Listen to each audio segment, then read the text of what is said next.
Salve, salve galera do Preparatório São Diego, tudo bem com vocês? Professor William aqui. Hoje a gente vai estar falando aí de mais um contexto dentro da fisiologia que é a circulação.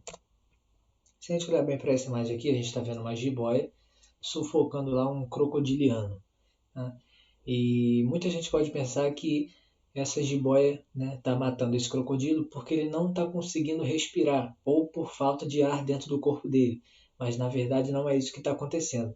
Quando essa jiboia ela aperta esse animal, ela faz o quê?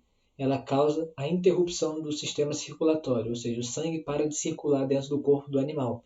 Ele é totalmente interrompido.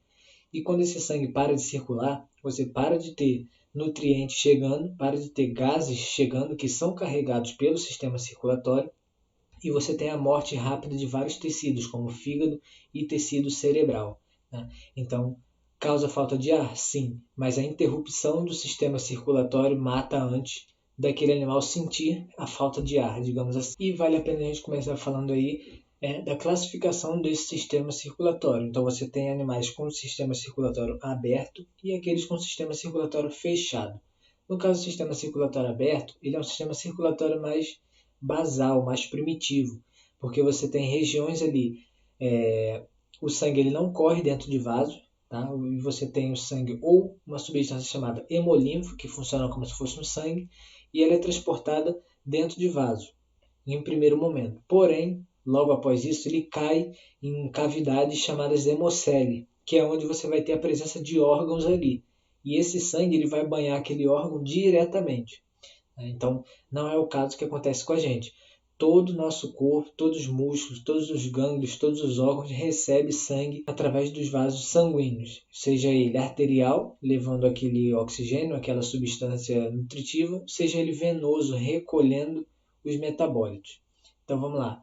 Esse sistema aberto também pode ser chamado de lacunar e está presente aí em insetos, aracnídeos, moluscos, não cefalópodes, tá? Então polvo e lula você tira desse contexto e são animais que possuem esse tipo de circulação.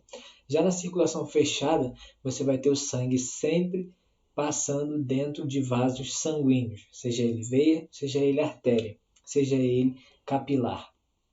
Oferece uma pressão muito maior, porque aquele sangue vai estar sempre dentro daquele encanamento, e aí você tem ele presente já nos anelídeos, que são as minhocas, você tem os cefalópodes, que são os moluscos que tem pés saindo da cabeça, por isso que esse nome, céfalo, cabeça, e podes, pés. Então você tem lula e tem polvo. Então são animais que possuem esse tipo de circulação. Essa circulação ela pode ser simples ou pode ser dupla. Simples é quando o coração participa apenas uma vez do ciclo circulatório. E quando você fala da circulação dupla, o coração participa mais de 2 vezes a cada ciclo. Ou seja, constitui na circulação pulmonar e na circulação sistêmica, que é o que acontece nos seres humanos, nos mamíferos de maneira geral. Você tem 2 tipos de circulação e o seu coração ele vai estar participando das duas ao mesmo tempo, diferente do que acontece nos peixes, que a gente vai ver daqui a pouco. Essa circulação ela pode ser incompleta, quando você tem uma mistura de sangue arterial com sangue venoso, ou seja, em algum momento lá no seu coração, no ventrículo, vai ocorrer a mistura desses 2 tipos de sangue, tá? Desses 2 sangues. Então, é uma circulação incompleta. Quando você passa para a circulação completa, que está presente nos mamíferos, ela é mais eficiente, porque você tem a total divisão entre sangue arterial e entre sangue venoso, e permite altas concentrações de oxigênio no sangue arterial principalmente. Você vai ter lá grandes concentrações de oxigênio no sangue arterial. E aqui eu coloquei para a gente a imagem. Tá? Então aqui a gente tem pulmão, diafragma, que é um músculo que vai controlar os movimentos respiratórios. Você tem o coração e você tem os grandes vasos, como a artéria aorta, que é a artéria de mais grosso calibre que a gente tem no corpo. E você tem a veia cava superior e inferior. Subindo por aqui a gente vai ter a veia jugular e também vamos ter a artéria carótida. Aí você tem a carótida comum, aí ela vai se dividindo e vai se ramificando. Então as artérias elas vão se ramificando pelo nosso corpo, ou seja, elas saem da artéria aorta e se ramificam por todo o corpo, levando oxigênio e nutrientes. Quando você fala das veias, elas se anastamosam. O que é isso? ela vem lá do capilar, vem se unindo até chegar na veia cava superior e inferior presente lá no coração. Então aqui do lado a gente tem o coração funcionando. Por essa imagem vocês conseguem perceber que o ventrículo esquerdo, tá, que é aquele do lado de lá, ele é mais espesso, justamente porque ele vai estar responsável por bombear o sangue para o corpo. O ventrículo direito ele vai estar mais responsável por bombear o sangue para os pulmões. E aí você tem a diferença de circulação pulmonar e circulação sistêmica. Isso aí a gente vai falar mais para frente. Então, falando dos vertebrados, todos possuem um sistema circulatório fechado, ou seja, sempre funcionando dentro de vaso, com cavidades denominadas átrios ou ventrículos. Átrios fica em cima e ventrículo fica embaixo. Tá? E você vai ter o movimento de sístole e diástole.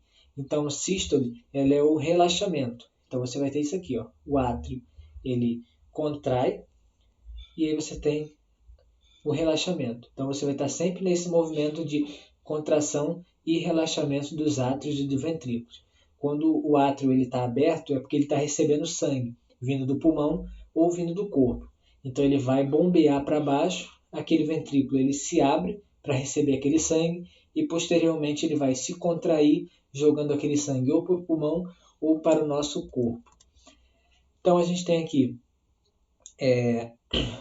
algumas legendas, tá? Mostrando ali átrio direito, átrio esquerdo, ventrículo esquerdo. Percebam que o lado direito ele está sempre composto lá por sangue venoso, ou seja, aquele sangue pobre em oxigênio. Então, o sangue pobre em oxigênio ele vem do corpo entra, né, no coração através do átrio direito, onde ele vai ser bombeado para o ventrículo direito e o ventrículo direito vai bombear esse sangue pela artéria pulmonar para ser levada para o pulmão e ser oxigenado.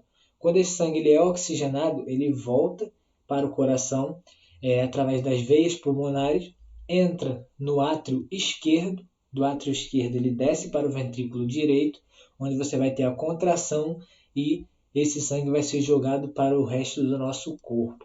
E você tem isso controlado pelo sistema nervoso, através dos nós sinoatrial, atrioventricular e pelos feixes de Reiki que ficam ali em volta da musculatura do ventrículo. Falando um pouco aí sobre a circulação dentro dos peixes, por que a circulação deles é simples? Tá? Esse sangue ele vai ser oxigenado nas brânquias. Tá? Então as brânquias vai ser meio que o sistema respiratório daqueles peixes. Então o sangue chega pelo átrio, vai para o ventrículo e é enviado para as brânquias, onde ele vai sofrer a hematose, que é aquela troca gasosa, e a circulação deles é simples. Por que ela é simples? Porque o coração só participa de uma vez do ciclo. Tá? Você vê que o coração só possui duas cavidades, um átrio e um ventrículo, e ele só participa de uma vez. E a circulação é completa, porque você não tem a mistura de sangue venoso e sangue arterial. Olha lá, você tem o sangue saindo dos órgãos com baixa quantidade de oxigênio. Ele vai para o coração bombeia ele para as brânquias, nas brânquias ele é oxigenado. E aí você tem o sangue saindo como sangue arterial. Então, sangue venoso e sangue arterial, no caso dos peixes, não se misturam. Quando a gente fala dos anfíbios, eles possuem um coração com 3 cavidades, 2 átrios e 1 ventrículo. Ou seja, o sangue ele ainda vai sofrer uma certa mistura. Por isso que a circulação ela é incompleta, porém, ela é dupla, porque você vai ter o coração participando 2 vezes do mesmo ciclo. Ele vai receber o sangue vindo do corpo e ele vai receber o sangue vindo dos pulmões. Porém, no ventrículo ele se mistura, por isso que ela é incompleta. Os anfíbios eles possuem esse tipo de respiração quando adultos. Tá? Quando você fala de anfíbios na fase larval, como os girinos, ele vai funcionar como se fosse um peixe. A gente tem os répteis, que também possuem o coração com 3 cavidades, porém tem uma estrutura que diminui um pouco a mistura entre os sangues, que a gente chama de septo de Sabatier. Então você tem uma evolução desse sistema circulatório. Você tem um coração com 2 cavidades, depois você tem um coração com 3 cavidades e a mistura total entre os sangues lá no ventrículo, e depois você tem um coração ainda com 3 cavidades, porém já tem uma estrutura que está aparecendo ali, fazendo com que aquele sangue se misture menos. Tá? E o nome dessa estrutura é septo de Sabatier, ou Sabatier. Quando você vê o grupo dos crocodilianos, né, dos répteis, que inclui jacaré, crocodilo e gavial, o sistema respiratório o sistema circulatório ele é completo. Tá? Então esse septo de Sabatier ele se fecha completamente e permite que o sangue não se misture. Quando você fala dos lagartos, das cobras e dos quelônios, que são tartarugas, jabuti e cágado, você tem essa mistura do sangue ainda. E nas aves e nos mamíferos. Né? Nesses indivíduos, o coração já possui 4 cavidades, 2 átrios e 2 ventrículos. A circulação ela é completa, ou seja, o sangue não se mistura. A circulação ela é fechada, porque está sempre dentro de vaso. E aí você tem a circulação pulmonar, que é onde você tem a oxigenação do sangue, e a circulação sistêmica, que é onde o sangue está riquíssimo em oxigênio e ele vai levar esse oxigênio e esses nutrientes para todo o nosso corpo. E é essencial para animais endotérmicos, ou seja, aqueles que conseguem manter a sua temperatura corporal constante em relação ao ambiente. Então, por mais que lá fora esteja fazendo 10 graus, no seu corpo vai estar com a temperatura mantida. Por mais que lá fora esteja fazendo 50 graus, o seu corpo vai estar com a temperatura mantida, justamente por esse controle do sistema circulatório. Aqui mais uma imagem mostrando a evolução desse sistema circulatório. Então, peixes, anfíbios, répteis e aves e mamíferos, onde você já tem o coração ali totalmente dividido em 4 cavidades.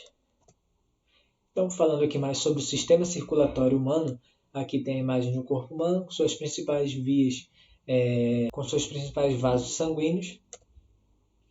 E aí, falando desses vasos sanguíneos, o primeiro deles é a artéria, que vai ser responsável por carregar o sangue arterial. Vai ser responsável por carregar o sangue arterial. Porém, nós temos uma única artéria no nosso corpo que transporta sangue venoso, ou seja, que é o sangue pobre em oxigênio.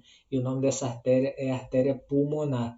Então, quando você tem a expulsão daquele sangue venoso pelo ventrículo direito, ele vai ser levado para os pulmões através da artéria pulmonar. Então, essas artérias possuem uma alta pressão sanguínea, tanto é que você consegue sentir a pulsação dela em regiões que ela está mais superficial. Então você tem o punho, você tem aqui, então você tem a carótida, você tem o peito do pé, você tem a virilha. São pontos em que essa artéria está passando mais superficialmente e, consequentemente, você consegue sentir a pulsação dela por conta de ter uma pressão elevada. São de grosso calibre, então as artérias geralmente são bem grossas em comparação às veias e possuem uma alta resistência.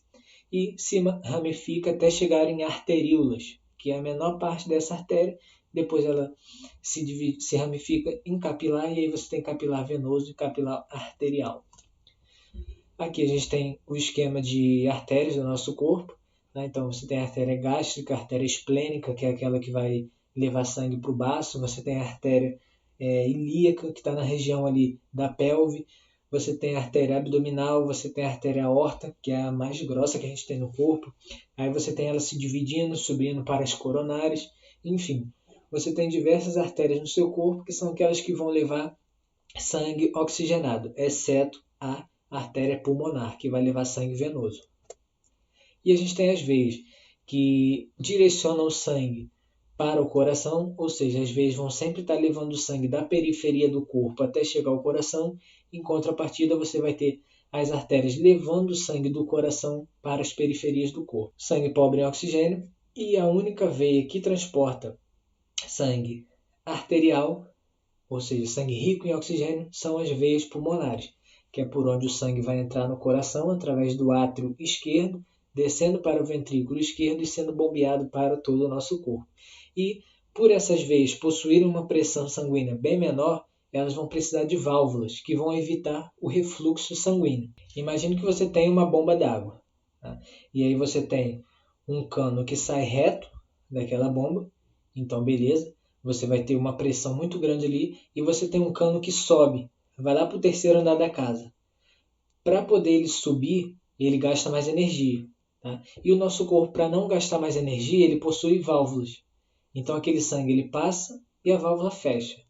Passa e a válvula fecha. E isso ele evita que ocorra o refluxo daquele sangue. Tá? Então todas as veias vão possuir válvulas, que são regiões que vão impedir o refluxo sanguíneo. E essas veias se ramificam em vênulas e posteriormente capilares venosos. E aqui a gente tem o esquema das veias do nosso corpo. Então você tem a veia cava superior, a veia cava inferior. A veia cava inferior é a que traz o sangue da parte inferior do nosso corpo para o coração. E a veia cava superior é a que drena o sangue da região superior e leva para o coração. Aí você tem a veia braquial, basílica, ulnar, veia hepática ou veia porta hepática. Você tem a veia jugular, que é essa que fica aqui, tá? Que geralmente quando o cara sofre acidente com linha de cerol, corta tanto a carótida como a jugular, então o cara tem um sangramento muito forte. Você tem a subclávia, que fica nessa região aqui da clavícula. E coloquei ali a imagem para vocês da veia safena parva ou externa, ou safena magna. Tá? Então você vê que ela possui várias ramificações. Quando a pessoa está com problema nas artérias coronárias lá do coração, ela faz uma cirurgia chamada ponte de safena. E como é que é feita essa cirurgia? Você pega um pedacinho dessa ramificação da veia safena e implanta no coração, fazendo com que aquele sangue que antes passava por aquela coronária que está entupida, passe por outra região. Tá? E já levando em conta esse assunto, o coração ele recebe sangue através das artérias coronárias. Tá? E ele também possui as veias coronárias.